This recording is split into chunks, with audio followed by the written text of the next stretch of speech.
Sometimes, simple is the way to go.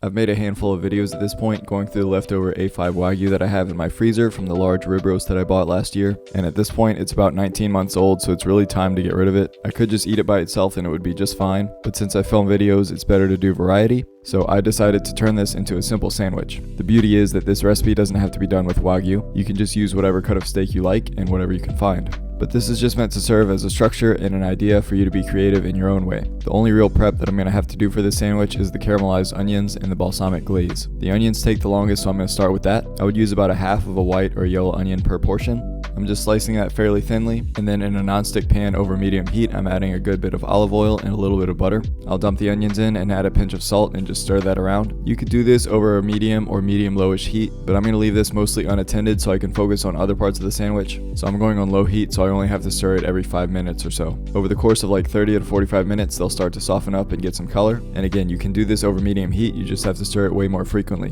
Mine took a little over an hour to get to this point and they're perfect. But like I said, while those were going, I was getting all the other components ready in the meantime. This balsamic glaze is a really great addition for a fatty steak like this Wagyu. It's really going to enhance the flavor of our sandwich and make it pop. I'm going to list out the estimates for the ingredient amounts in the description below, but I just eyeballed it here. I'm going in with a bit of balsamic vinegar followed by some Dijon mustard, but any whole grain or spicy mustard would work as well. Then just a little bit of honey, and then I finished with Worcestershire sauce. Just stir that to combine and it's going to come out really liquidy, which for my taste is too much to put on top of the sandwich. So I'm going to dump this into a non-stick pan and reduce it over medium heat. Just kind of stir it around to avoid burning on the bottom, and after about 5-ish to 10 minutes it'll thicken up like this. Much better to coat the steak on the sandwich.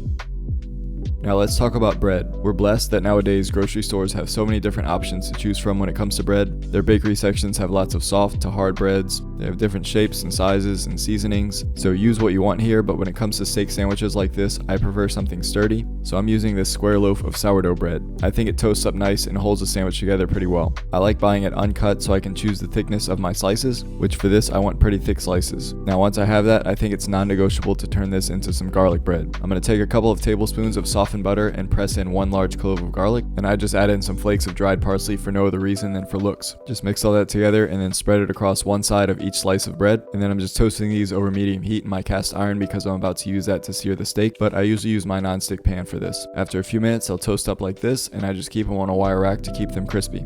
I do want cheese on this sandwich, so I'm first going to grab some Kewpie mayo and spread that on the toasted side of one of the pieces of bread. And then I think Provolone goes really well with this. It has a nice flavor and it melts really well. So I'm going to drop 3 slices on my bread and then stick this under my broiler on high. Just to get it nice and melted, it should only take 2 to 3 minutes.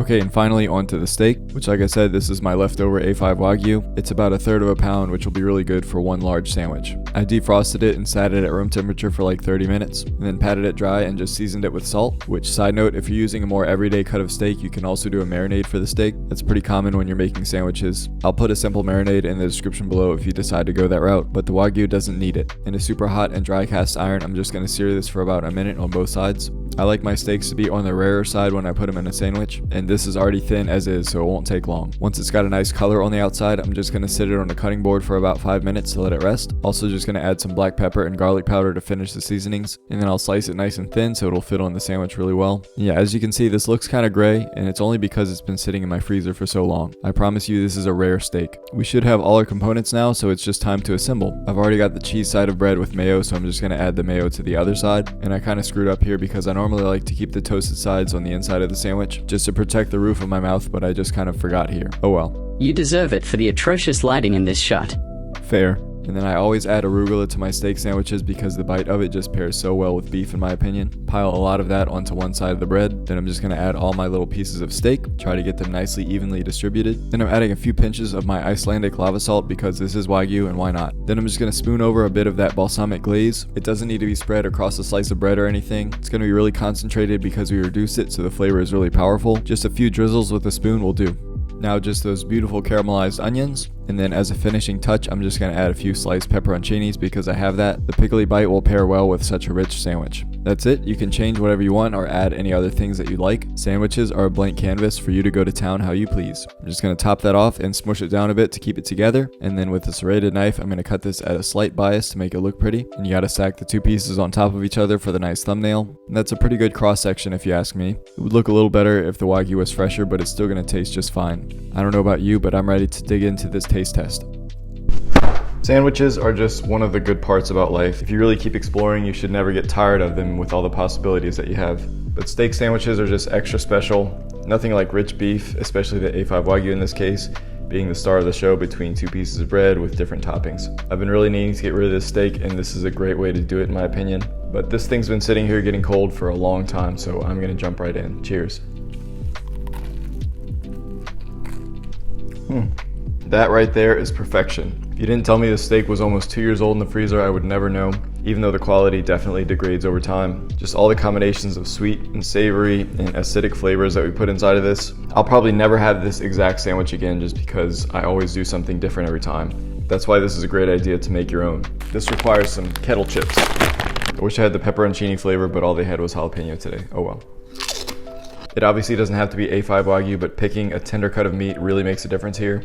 Biting into this, it just all melts in your mouth instead of you having to really chew on the steak with everything else being soft. Caramelized onions would be part of every sandwich that I ever eat if they didn't take as long as they do. But I hope I gave you some insight and some ideas as to how to construct your own sandwich. Let me know what you would do differently or your own favorite types of sandwiches. I have a few more video ideas that I'm going to hopefully jump into pretty soon, but I'm really hoping next year to be more revitalized so I can make more content more regularly. It's definitely been a ride so far, but I'm really excited to kick it up to another notch. Anyway, if you stuck around, thank you for watching, be blessed, and I'll see you next time. Definitely needed that one today.